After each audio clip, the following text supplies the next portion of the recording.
Here is our electronic security door lock. So this is a console, this is a screen. This button, you can use this button to open or lock the door.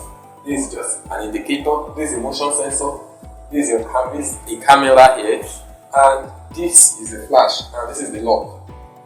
This is the electronic lock. So I'll put it on now and wait for it to boot. So it's booting now. Alright, so the device is powered up. You can see the screen trying to display the content of what's going on.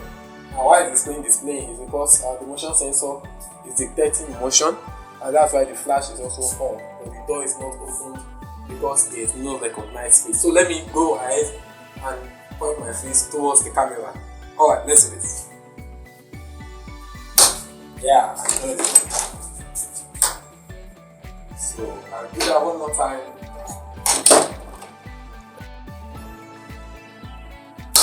Yeah, the door is open.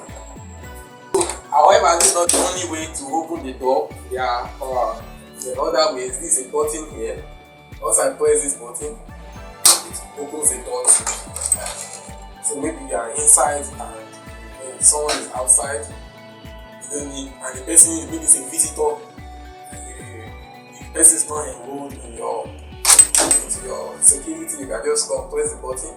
And there's one more way from your phone. There's an app on your phone from which you can also close or open the door. In the app, at any time you can view what is going on the screen, on the camera outdoors. This one here can be installed outside. This one here should be installed inside. This one here should be installed, but this can be installed outside. So on your app, you can always see what is going on your camera. You can always see. From your app, you can add a new face. You can remove faces and stuff like that. Thank you very much. Let me do this one more time. You can see the door is locked. So let's scan for my face.